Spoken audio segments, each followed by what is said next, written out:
Hello students, welcome to my channel learners voice academy. I hope you guys are doing well. आज का जो topic है that is पोकायोके। सो पोकायोके क्या होता है, किसने इंट्रोड्यूस किया है इसको, और इसके एग्जाम्पल क्या है, सो दैट कि आपको कभी भी ये टॉपिक जो है वो नहीं भूलेगा। तो वीडियो को लास्ट तक देखना, आपका कंसेप्ट जो है वो अच्छे से क्लियर हो जाएगा। सो आइए स्टार्ट करते हैं। बेसिकली पोकायोके क्या है? पोकायोके एक जापानीज टर्म है जिसको हमारे को जो इंट्रोड्यूस किया था शियांगो शिंगो ने जो है इसे इंट्रोड्यूस किया था हमें। ये प्रोडक्शन इंजीनियर थे टोयोटा मोटर्स में, कंपनी में, जापान में। सो इन्होंने हमें एक कंसेप्ट दिया था जिसका नाम था पोकायोके। इनिशियली ओरिजिनली जब ये नाम आया था, इसका नाम रखा गया था बोकायोके, जिसका मतलब बेसिकली इडियट प्रूफिंग होता था। लेटर ऑन इस नाम को चेंज कर दिया गया और इसका नाम रख दिया गया पोकायोके। सो पोकायोके बेसिकली इसको बोला जाता है मिस्टेक प्रूफिंग, या फिर हम इसे बोल सकते हैं एरर प्रूफिंग। सो गलती से भी गलती ना हो जाए, राइट? गलती से भी हम कोई गलती हमारी ऑर्गेनाइजेशन में ना कर दें। सो गलती से भी गलती ना हो जाए, इसे कैसे प्रिवेंट करना है, कैसे बचना है, कैसे डिटेक्ट करना है, वही ये कंसेप्ट है। तो इसकी डेफिनेशन पे आते हैं। इसकी डेफिनेशन है, it is a technique in which we use any automatic device or any method which can detect the error or defect. सो ये एक ऐसी टेक्निक है जिसके अंदर हम क्या करते हैं कि हमें जो भी एरर आने वाला है या फिर हमारे जो भी हम प्रोडक्शन कर रहे हैं, जो भी एरर्स आ सकते हैं, हम उन्हें पहले ही डिटेक्ट कर लें सो दैट कि वो एरर्स आ ही ना पाए और हमारे जो प्रोडक्ट है वो एरर प्रूफ बने। मतलब कि उसमें कोई भी गलती ना हो, एरर उसमें हो ही नहीं, ऐसे हमें प्रोडक्ट को बनाना है। और यही इस कंसेप्ट का मतलब है। सो पोकायोके जो है वो अप्लाई हमारी ऑर्गेनाइजेशन की में हमें कब कर देना चाहिए?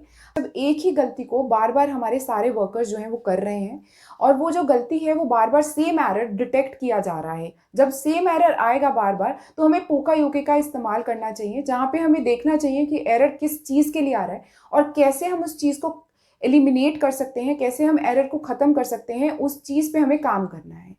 सो ऑर्गेनाइजेशन के अंदर हमेशा फ्लो चार्ट होता है कि हाँ, एक गाड़ी बनानी है तो पहले उसका डिज़ाइन बनेगा, देन उसका इंटीरियर देखेंगे, फिर टायर्स देखेंगे, बॉडी की बात करेंगे, पेंट की बात करेंगे। सो बेसिकली एक फ्लो चार्ट की कैसे कैसे हमारी सारी मशीन्स जो हैं वो काम करेंगी। सो सेम एज जब हम एक फ्लो चार्ट बनाते हैं, एक स्टेप टू स्टेप हमें कैसे ऑर्गेनाइजेशन में कोई प्रोडक्ट को कंप्लीट करना है, वो जब हम बनाते हैं और हमें उसको देखना चाहिए, रिव्यू करना चाहिए कि कहाँ पर हमारे एरर्स आ सकते हैं, कहाँ पर ह्यूमन एरर आ सकता है या कोई भी एरर आ सकता है, उसे डिटेक्ट करना और उसे एलिमिनेट करना ही ये एक टेक्निक है। कोई भी आपकी कंपनी या मैन्युफैक्चरिंग कंपनीज या इंडस्ट्रीज में पोकायोके क्यों यूज़ करना चाहिए? वो यूज़ इसलिए करना चाहिए क्योंकि आपकी एक रेपुटेशन होती है, एक ब्रांड की एक रेपुटेशन होती है। सो अगर आप डिफेक्टेड प्रोडक्ट्स अपने कस्टमर्स को देंगे, वो नहीं बाय करेंगे। नाइक के शूज़ ही क्यों रिकमेंड करते हैं रनिंग के लिए? इसलिए रिकमेंड करे जाते हैं क्योंकि पता है कि उसमें कोई डिफेक्ट नहीं होगा, वो एरर नहीं होगा। सो जो प्रोडक्ट वो देंगे वो बहुत ज़्यादा अच्छा होगा, ड्यूरेबल होगा, इसीलिए क्योंकि ये कंपनी की रेपुटेशन होती है। सो पोकायोके का अगर यूज़ कर रहे हैं तो गलती से भी कोई गलती नहीं होगी, इसीलिए हम पोकायोके की टेक्निक को प्रोडक्शन इंडस्ट्रीज के अंदर इसे अप्लाई करना इंपॉर्टेंट है। इसके 3 मेथड्स हैं जो कि इंडस्ट्री में हमें अप्लाई करने होते हैं। दैट 3 मेथड में फर्स्ट मेथड आता है elimination. So eliminating the step that causes the error. जो भी हमारा स्टेप या जो भी प्रोडक्ट में प्रोसेस जो हमारे को एरर क्रिएट कर रहा है, कॉज है, उसको रिमूव कर दो, एलिमिनेट कर दो। देन हमारे पास सेकेंड पॉइंट आता है रिप्लेस। सो जहां पर हमारे को एरर आया है, जिस स्टेप में एरर आया है, उस और स्टेप के साथ किसी और चीज के साथ रिप्लेस कर दो कि उसकी जगह हम क्या कर सकते हैं, उस प्रोसेस में जहां पर उसकी जगह थी उसकी जगह पे हम और क्या कर सकते हैं, क्या पॉसिबिलिटीज हैं, तो रिप्लेस कर दो बेसिकली उस एरर को। देन आता है फैसिलिटेशन। मतलब है कि एरर ना आए, इसके लिए करेक्ट एक्शंस लो, जो भी आप करेक्टली कर सकते हो कि एरर ना आए और बिल्कुल भी एरर फ्री हो जाए आपका जो प्रोडक्ट आप बना रहे हो, उसके लिए आप क्या एक्शन ले सकते हैं। ऐसे पोटेंशियल वेज सोचने हैं कि हम उस एरर को या तो बिल्कुल ही एलिमिनेट कर दें या बिल्कुल ही मिनिमाइज कर दें। सो ऐसी चीज़ों को हमें सोचना। एग्जाम्पल से आपको ये समझाती हूँ तो ये कभी भी नहीं भूलेगा। जैसे कि आप लोगों ने देखा होगा कि अब नई नई जो बिल्डिंग्स बन रही हैं, उन बिल्डिंग्स में क्या होता है कि सेंसर लाइट्स आ गई हैं। आप लोग वो सेंस कर लेती हैं, जैसे यहाँ पे वॉक करना शुरू करेंगे वहाँ की लाइट्स जो है ऑटोमेटिकली ऑन होना शुरू हो जाएगी।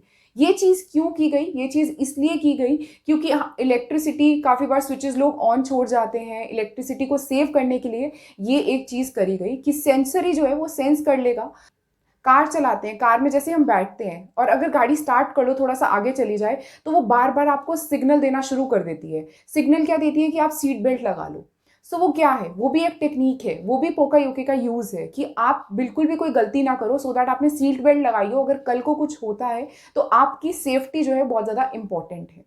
सेम एज अगर मैं यूएसबी के बारे में बताऊं तो यूएसबी पोर्ट्स जो है वो हमारे लैपटॉप्स में, हमारे फ़ोन में ऑलरेडी गिवन होते हैं कि हमें कहाँ पर किस पोर्ट में हमारी चार्जिंग को लगाना है, सो दैट कि कोई गलती से भी गलत पोर्ट के अंदर नहीं डाले। सो उनके जो साइजेस हैं वो ऑलरेडी हमारे को बताए गए होते हैं। लिफ्ट में, लिफ्ट में क्या होता है कि सेंसर्स लगे हैं, आप कोई गलती नहीं कर सकते, जैसे ही आप हाथ देंगे तो वो अपने आप ओपन हो जाएगी, सो दैट कि वो नहीं चाहते कि आपका हाथ आ जाए उसमें।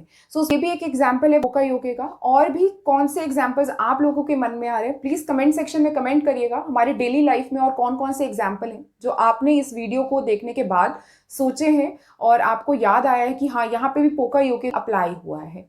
आई होप आप लोगों का कंसेप्ट जो है वो क्लियर हो गया होगा और आपको ये वीडियो पसंद आई होगी। तो please like my videos and subscribe करना मत भूलिए। मेरे नीचे रेड कलर का बटन है, प्लीज़ प्रेस कर दीजिए उसको और बेल आइकन को भी दबा देना, सो दैट मेरी नेक्स्ट वीडियो जैसे ही आएगी आप लोगों को उसका पता चल जाएगा। और अपने फ्रेंड्स एंड क्लासमेट्स के साथ इसको ज़रूर शेयर करिएगा। Thanks for watching.